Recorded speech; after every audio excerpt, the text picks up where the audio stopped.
All right, it's Thursday, it's 4 o'clock, it's time for the Real Estate Happy Hour. The #1 show on Facebook at 4 o'clock on Thursday. About real estate based in Birmingham. Yeah. That's why we're #1. That's it. Hey, if you get specific enough, we're #1. J.D. Power ranked absolutely. best quality podcast. Unfortunately, that J.D. Power is your cousin, J.D. Power. Same. From your mom's side of the family. But anyway, welcome to the Happy Hour. Man, how is your week going? My week is thunderstruck. It is Thunderstruck. Great tune, the AC/DC. It's the end of the month, and it's been busy. And so today's the last day of the month. Starting over March 1st. Man, it's been great. Finally, these closings are starting to pick back up again. People out there looking again. Yes. The inventory's still low. But gaining a little bit, huh? We're gaining a little bit month over month? A little bit. Very little, but there's always, like everything else, there's always going to be somebody wanting to buy, and there's always going to be somebody wanting to sell. Absolutely. And that's why we're talking, huh? That's why we're talking, and that's why we're talking for the hour of the Real Estate Happy Hour. Anyway, hey, man, we're only about, how far away from our cruise? You and I are going on a cruise. Yeah. Taking the show, by the way. That proves we're a big deal. Yeah. At the end of the month, end of March. Absolutely. Going to be sailing the seas again. Brand new Celebrity Edge. That is going to be a killer ship. Yeah, brand new ship. Tortolo, St. Martin. Tortolo. That would be Tortola. Whatever. Rolo, Tolo. Yep. Then what? St. Martin and then San Juan? That's right. Yeah. So we'll be live from somewhere in the world. Somewhere. It'll be good. It'll be good times. So we're looking forward to that. And anyway, man, I tell you what, we got some good stuff today. We got some negotiation tactics that we're going to talk about. Hey, how can you enhance the offer if you're a buyer? And then how can you be a better seller and get a better deal if you're on that side? Yeah, absolutely. We're going to talk a little bit about interest rates. I mean, we got a lot of the real estate negotiation strategies, the top 15 from the pros. We're going to talk a little bit about some stocks. We've got actually a chart here we've got to look at on one of your favorites, Carvana. Right? But let's just kick it off with rates real quick. A little bit less than 4.5, about 4.3, 4.4 on a 30-year fixed. 15-year fixed is about 3.8 roughly. So that's Freddie Mac Mortgage Market Survey. Man, pulled up an article today. More than a third of millennials are still sharing housing. And that's with just with their parents. It can be their parents, relatives. Roommates, anything like that, right? As compared to, several years ago, that it's a much lower number of home ownership in that age group. Now, was there a difference in men and women? No, not that it pointed out, but it singled out the age group of 25 to 34. Huh. So as a comparison, back in 1990, I guess the homeownership trend was closer to your late 20s. Okay. And now they're saying that's moving into your 30s, early to late 30s. That home ownership move. And one thing I had read, not in this article, but the other day, was that a lot of it deals with relationships going bad. A lot of they're moving in with each other early. Yeah. And so what happens when, because it's a great idea to move in with your boyfriend or girlfriend that you've been dating for 3 weeks. Just phenomenal idea to merge everything. Just be like you're married. Yeah. And then when you break up at 7 weeks, right? You have nowhere to go, and obviously mom and dad are going to be there, right? Yeah. I think that plays into this. Yeah, and I think the biggest takeaway I saw was that in comparison, 1990, roughly about 20% of young adults, 25 to 34, were living with parents, relatives, roommates, or sharing housing, and that number has almost doubled up to almost 35% now that are living with parents, relatives, roommates that are sharing housing. So I mean, I love my parents. I just don't know at age 32 if I really wanted to live with them. Hey. They don't let the air conditioner run long enough. And, there's a lot of things, There's a lot. That's number one. Absolutely. That's your the number air one reason. Conditioner, because he used to tape the air conditioner thing, so I couldn't move it. Oh, that's good. But then I learned the techniques of, how to do it, and so he wouldn't know. But then he could feel the cold air, so that didn't really work. But anyway, I digress. But that is interesting. I mean, what's fascinating is that generation is so different than even the generation coming in behind them. So, and I think, It's the first time we've heard rumblings of, the millennial population not being as interested in home ownership. I know we've heard a couple of things like that recently. I think, it's in the news. I think I would understand it for a bigger city where you have like a transient professional that wants to have the ability to go wherever. I'm in a career, and at any time I want to pick up and go to Los Angeles, New York, Chicago, wherever my job might take me.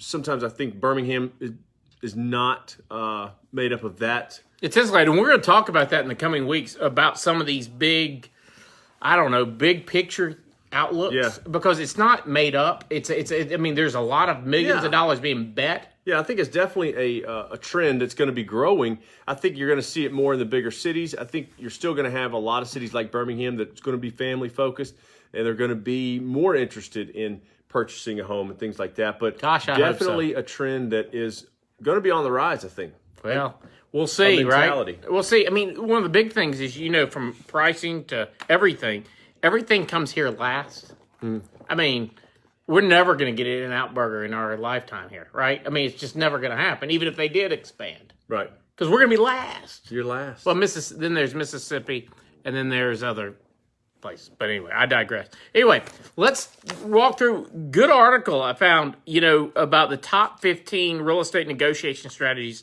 from folks around the country. And I thought it'd be fun to take it because really they're all good ideas. Yeah, absolutely. Number one is include an escalation clause to make your offers more competitive. Now, this is a funny example that they use here in the article, talking about, let's go ahead and write it in that if you get another offer, I'll go up $10,000 over whatever you get. Well, and we do that occasionally. What we'll say is up to a certain amount, though. So we'll say we'll take $3,000 over your highest offer up to $210,000, meaning I will go up to $210,000. I'm not going to dime over that, but I will pay you more than this other offer. Yeah, obviously. I mean, it makes your offer stand out, obviously. So, great idea there to get your offer a little ahead of the rest. Absolutely. And the next one is assess the type of negotiation and identify value-creating moves. Hey, look, if you're negotiating whether you're a buyer or a seller, you need to find the big why of the other side. I mean, I think that goes with almost anything. We don't teach negotiation anymore. If it's not going to be a win-win, you're not going to have a deal. Right. And I don't care whether you think you're going to be a hard rear end about it or whatever. You still got to make those folks are going to want to win. Yeah, and then you kind of have to identify, what the other side is wanting out of it, and try to cater to that a little bit, as much as you can, to get what you want. Well, I think the key is what's valuable to that person may not be valuable to you. Yeah, and I think, the example that they're talking about here is, pricing it out of the market. So obviously the seller is going to have a higher opinion of the value than the buyer is, right? And so the seller might be comparing it to last year's market, and the buyer's looking at current market. So, you got to be careful going in if the seller has unreal expectations. You've got to kind of treat that carefully. Well, and I think the other thing is to look at, kind of gauge. You may find out that one of the big, if you talk to the agents and find out, hey, does that, they're buying a big piece of property and the husband's just like, man, I cannot push mow this grass. I'll be dead. I'm working 2 jobs. I can't do it. No. But you have a riding lawnmower. That may be the kicker, right? Yeah. Let's throw that in. In other words, find out if that's the big why. And because you're really going to kick yourself when you don't, if for some reason this deal falls through and all you had to do was leave your Murray lawnmower, that you can't use at your next house because you got a garden home anyway. Absolutely. And, in the example, they're saying, on a $600,000 house, let's say the market really is $500,000, but if you go in $500,000, the seller is just going to be completely turned off. So maybe you offer him $525,000 and say, you know what, this might not be what you're looking for, but why don't you hang on to it? If you get any other offers in the next 60 days that are better, then and keep following up. Then take it. Otherwise, absolutely, let me just hang out there. You're exactly right. But at the same time, folks, remember, people just don't just throw offers a lot anymore. People go, well, won't they just make me an offer? Not really. If you're not a deal, they may make you an offer, but you're not going to like that offer. The people that just make offers, generally you don't like those offers. Right. Because they're bad. Now, next one is, take that fiduciary obligation very important, very seriously. And really, that really goes to the agents. Making sure that your agent has your best interest in mind. And quite frankly, you don't really want to be working against, if you will, negotiating against. That's not taking their client's best interest in mind. Yeah. And I thought it was very interesting the way this was put was basically kind of related to dating, right? That there's an art to the negotiation. So they're basically saying, and it talks about nothing poisons a deal faster if you take the first offer. If there is no negotiation, then the buyer thinks they offered too much. The seller thinks they listed for not enough, right? So taking the first offer and no negotiation at all just psychologically makes it worse, right? Strange. Absolutely. This is another one that is interesting where they say, get the other side or even yourself, if you're the agent out there talking, to say yes and make it their idea, right? So in other words, the example they give is the buyer's asking you to pick up the closing costs in order to close the deal.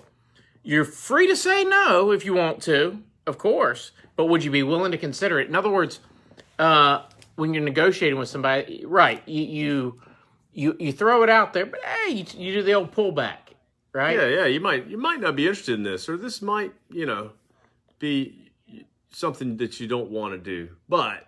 Well, I'll give you a case in point. I just came from a closing where this happened, where the seller wanted to sell his house. And the seller also got to the part where the buyer had to have the taxes paid, the difference between the homestead and the non-homesteaded rate, paid the difference, just the difference, for the remaining part of the year.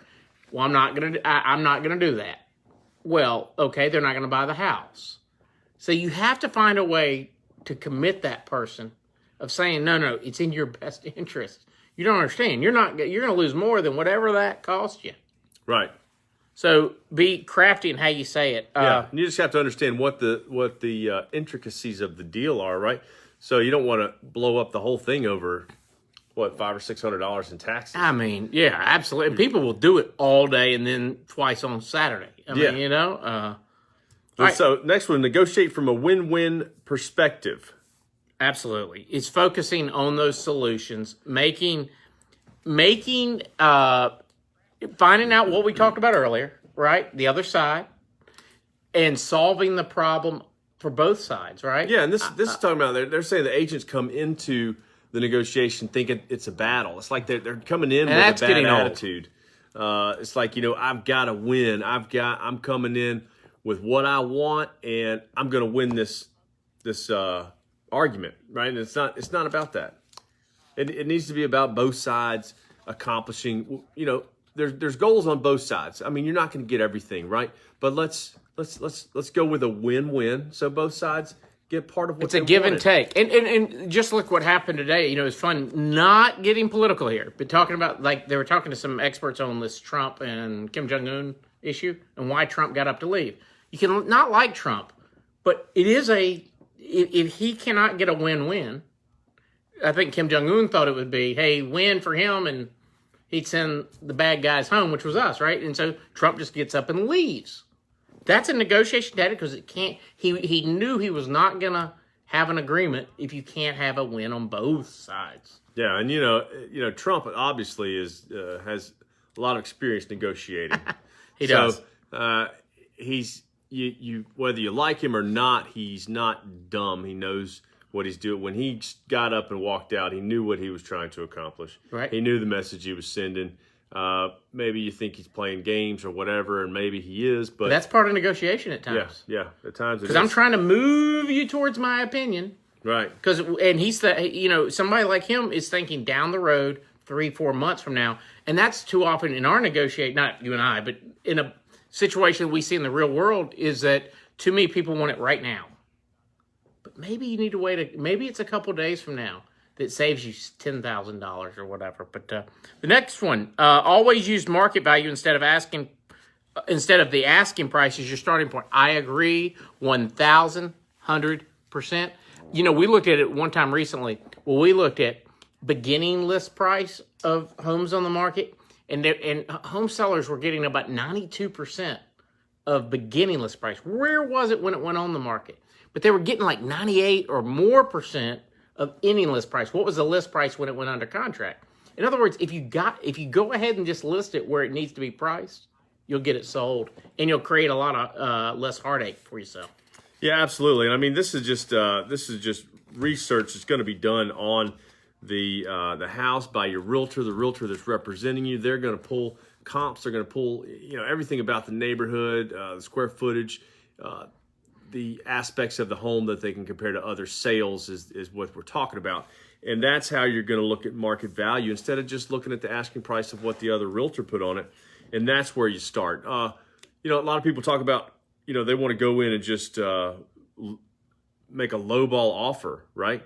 And that kind of turns the seller off. So that doesn't really... So you're talking about from the other perspective now, from the buyer's perspective. Yeah, and what they're trying to do, they're trying to get a deal, but what you're really doing is you're kind of shutting off the other side. So you've told the seller that you don't really want to negotiate. You want to rip them off. Yes. Right? And a lot of times that's what happens. They don't see this as an opportunity for us to work something out.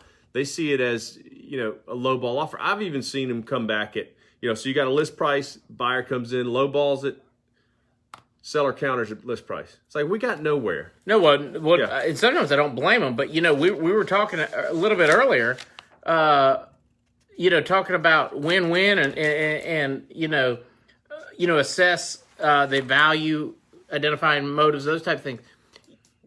Ask those questions outside of that to find if that's even going to be possible. Yeah. Right? Because if you're going to lowball them, they're going to find out the second they receive that offer whether or not that's going to be a deal. So, learn the power of no. No is an extremely negative term, but it's also a very powerful one from a positive standpoint because it can create change in the negotiation. Yeah, and it's interesting what, and I watched a little bit of a video about this guy, Chris Voss. He was a former negotiator for the FBI. And he talks about how people feel when they say yes and when they say no. And one of them was when they say yes, they're really kind of unsure about what they just signed up for. Yeah, what am I now obligated to do? When they say no, though, they're actually more comfortable to talk. Yes, true. They're actually more comfortable to talk because they just made a statement on their position, and they're just a little more comfortable. It's interesting. There was almost an hour-long talks with Google. Who knew that the Chris word Voss. no could give you an hour, right? But right. Or you'd be like the old David Spade commercial. No, but he does talk about how the word yes scares people. Because hold on, but it's because they're committing. Yeah. Right? Commitment. I mean, just look at most millennials, right? They're obviously uncommitted. A lot of them aren't getting married and now doing all this stuff. But so committing to something is hard. And the word no, I mean, basically just means not right now, or let's figure out another way to ask the question, or let's get some more information. So very, very interesting comment there. Learn the power of no. Yeah. Next one. Use price anchoring to find someone's lowest price. It's, finding out where the parameters, if you will, of a negotiation, because every price negotiation has some window of possibility. And probing around that question, because see, here's the thing. Somebody's always going to say, a seller especially, I want $350,000 for my house. I want it. Okay, great. I'm so glad you want that. Now, if I were to bring you a cash offer today at $325,000, would you take it? Well, I would if... Well, now we've established that there is a possibility of this number. Not that the agent or whoever else is going to go to that number, But I think it's really important for you to know where those parameters are so that we can craft a deal around those numbers. And on the flip side of that, find out from the buyer and vice versa. Both sides can feel each other out. Yeah, and it never helps to be, I guess kind of stick your feet in the sand and really staunch about your position, right? If you're not going to be flexible, it's going to make the negotiation tougher. That's for sure. Yeah. Next one, learn what the other party needs from this particular deal. In other words, do they need a quick close? Do they need closing costs? Do they need flexibility on something else? Or maybe they have to, maybe they're trying to coordinate transactions. Maybe they want to find another house before they sell theirs and they're looking at an area, so they need a longer window. Maybe they need a couple of months for this before this closes. Or the seller, you really love this house, and but the seller really has nowhere to go, and you're willing to lease it back to them post closing. That's something you might want to know, because you know what? Otherwise, they maybe keep saying no to you because they don't have any flexibility. I know it sounds crazy. Why would they be selling their house? But it happens all the time. Yeah, I mean, or on the other end, maybe they need a fast close, and you're like, well, maybe they'll take your offer over somebody else's because you're working with a lender they know, and you tell them, yes, we can close in 2-3 weeks, whatever it is, and we can satisfy your needs on this deal. This is one that is interesting because the lawyer in me hates it, but the agent in me loves it, and it's to try to negotiate everything by phone before committing anything to paper. The reason the lawyer in me hates it is that you don't have a contract. Under most state laws, I can tell you in Alabama, everything revolving around real estate must be in writing. Now, there are times really that we, again, it goes back to what we talked about earlier about feeling out the other side. Where will they go? All these things. But remember, you'll never have a contract for real without it being in writing. It won't be a real contract until it is. But there is a lot of value in that verbal back and there forth. is some stuff maybe that they can feel out over the phone and then take it to paper. We talked about it verbally, and then you get it written up in the contract.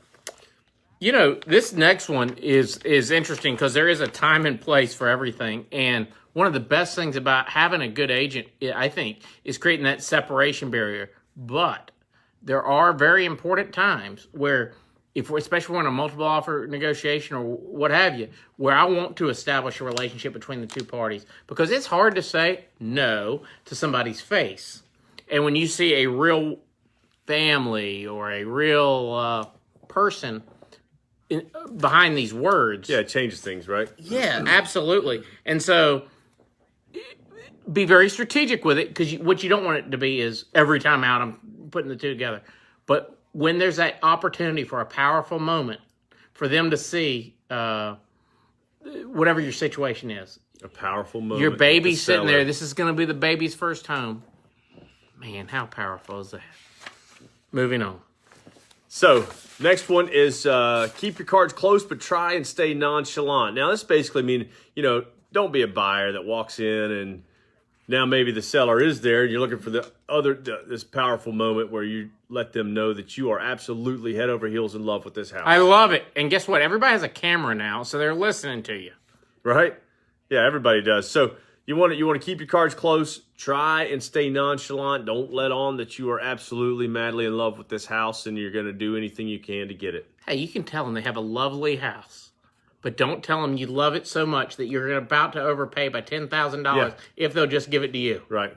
The next one, I love this one. Live conversation beats text and emails every day of the week. I think just in business, everything, we rely too much on email. Way too much. Well, listen, it's a contact sport, as they say, right? Well, this is funny because he gives an example of this agent, Windermere Real Estate, gives an example of a deal that he's working with another agent, and every time he calls, he has to leave a voicemail, and that agent hears the voicemail and texts him. So there's no real conversation. So there's not, basically he's saying there's stuff that's discovered in conversation. If we're talking about something, we might veer off and go off on a tangent and talk about something else. So there's more things that are discovered in that conversation that gets left out in quick text. I think that's right. I mean, the closing I had earlier today was with an agent who's been around the business for a long time, but I've also had a friendly relationship with for all these years. In other words, when we talk via text, I can know by the way she talked where I needed to go with the thing, because there is that trust factor that's not there with text. It's not there with email, right? You just can't establish a relationship. Absolutely. I sensed the trust that I had in her, right? She's saying, get me to this number. I think I can get you across the finish line, right? Now, you can read that in text, and it gives you a totally different feeling. Yeah. But when she says, Collier, just trust me on this, right? She's telling me something, but if you read those words, trust me. I mean, it'd be very... So listen, pick up sense. the phone. Have those conversations. Don't rely on text and email. It's a big deal. Last one, use inclusion strategically. This is basically talking about, stuff that you just typically throw in, like washer, dryer, refrigerator, things like that. There's, and this is kind of referencing, a lot of times we'll have in home inspections, I'd say, several times there might be $1,000, $1,500 worth of small things that y'all love those. We would like done, right? Oh, you're talking about the buyer. No, the buyer would like done. The seller doesn't really want to fool with it, so it's like, hey, just give them $1,000. Well, if you're throwing in, say, well, instead of that, we'll give you a refrigerator that I was going to give you anyway, right? But I'm holding out. I didn't know that you were about to give me a refrigerator. I'm holding out the inclusion. So that's what that's talking about. Use inclusion strategically. Yeah, because the first thing we're asked what's staying with the house, right? So let's don't automatically put the refrigerator. Let's don't automatically put the washer dryer. Or let's say you have a flat screen TV that you want to stay, whatever it may be.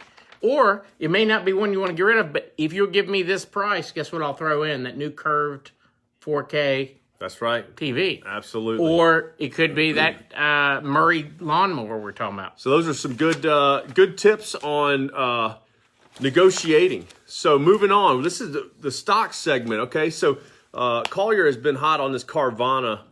It's the future, Carvana, whatever. The home of the, if you haven't been to Atlanta, they have I bet your dad's still here. Mr. Arnette, you need to go check out the vending machine of cars. It spits out cars. It just goes up, picks it up, and then brings it down to you. Yep. Huh?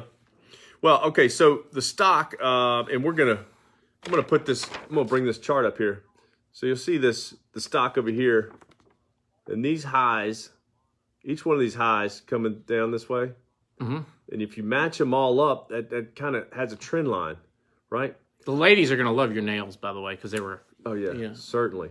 Absolutely. And then right here, where it breaks that trend line, usually signals that it's going to move higher. So the only problem with his analysis here is that a week ago I asked him about this, and he was very bearish. Right, but see, if you'll notice, a week ago I would be $10 a share richer. A week ago, we were still banging up against the down trend line. Well, you really did, and it was based in fact. I give you that, and you kept saying, "If this happens, watch out." Yeah. If it's got to break above that ceiling, but I just think it's interesting to note that it keeps bouncing up against. But this is where right there. Well, right there. Yep. That's where it's breaking through now. Yep. And Carvana, in case you didn't know, basically.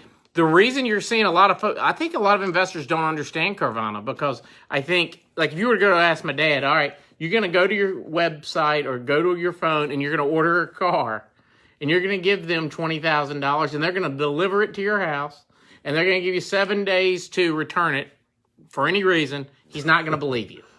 Yeah. Not going to believe you, right? That you could just have this type of service. But if I were to go ask your daughter, and she'd go, well, I believe it. I mean, I get all these delivery services already. Why wouldn't I believe it? And quite frankly, your daughter doesn't want to be inconvenienced having to go to a place to buy one. So check that out, Carvana. Another one I wanted to highlight today was Snapchat. Talk about that a good bit. We've talked about that before. Obviously, they just, their most recent earnings report, they started to make some money.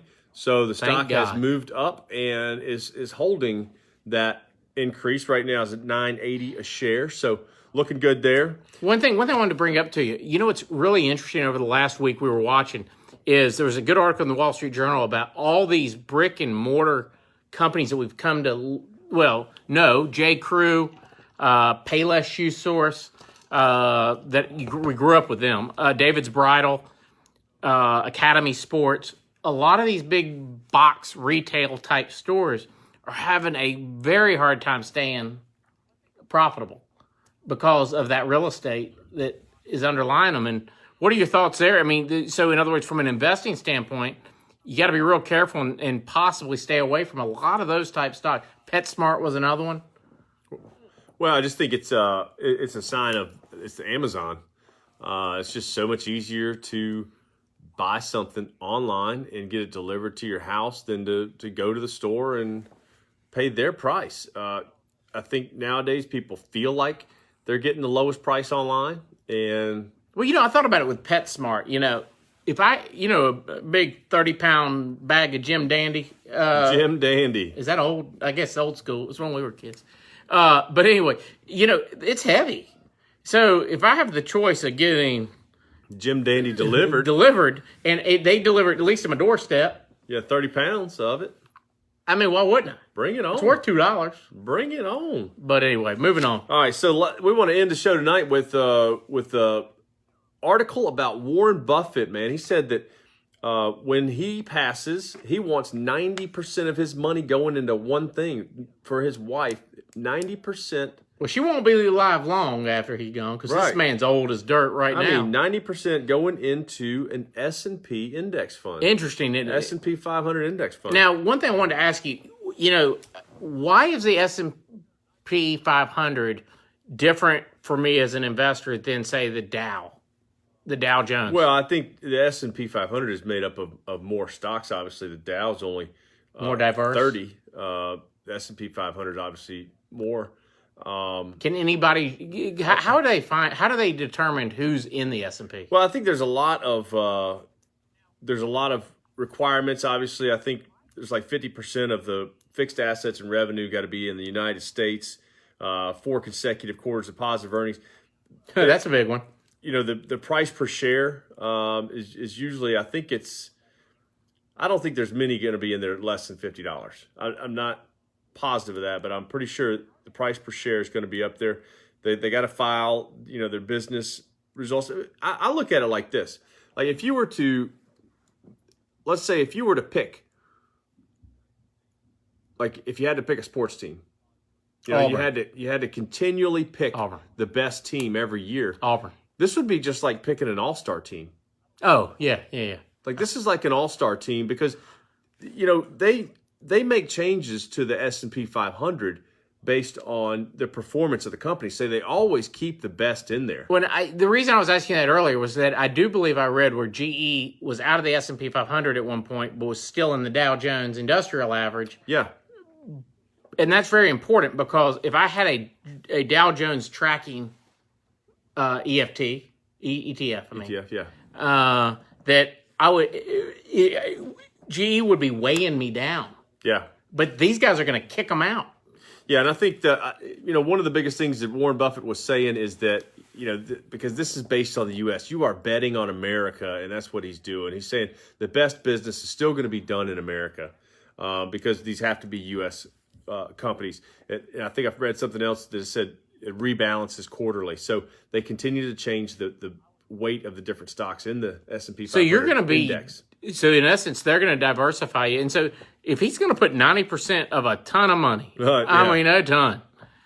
Isn't that fascinating? I mean, yeah. And what he's doing too is he doesn't trust. It goes to show you he does not trust money manager, anybody that he has around him even to deal with this. Yeah. But anyway. So I thought that was great. Well, that wraps up another week, man. Big plans this weekend? We do have the chili cook-off with the Exceptional Foundation in Homewood. It's to benefit the Exceptional Foundation, which is a great cause. If you don't know much about them, please look that up. It's exceptional. Yeah, and it's a fundraiser for them. It's going to be at the Brookwood Mall, the parking lot right next to Brookwood Mall. If you like chili, you need to go. Yeah, I think it's from 10:30 to 3 o'clock on this Saturday, March the 2nd. So and just come out remember, and see us. Just remember, the rule is anybody is disqualified if they have beans in their chili because real chili does not have beans in it. That's a lie. It's true. It's I don't true. know where you came up with that. That's like us chefs know that. I'm very Us chefs. Yeah. While you were on your cruising around, we had a chef on, and he talked about it. Oh. Yeah. Anyway, all right. We'll see you next Thursday, 4 o'clock, same time, same place. Don't forget to follow the podcast. Listen to it in your car, wherever you want to be, and you can find it anywhere you can find great Pod. That's right. Great pod. Found it Google Podcast, Apple Podcast, Stitcher, Spotify, all those great places. Download it there for your listening enjoyment. All right. We'll see you next week. Have a great week. See you guys. Bye-bye.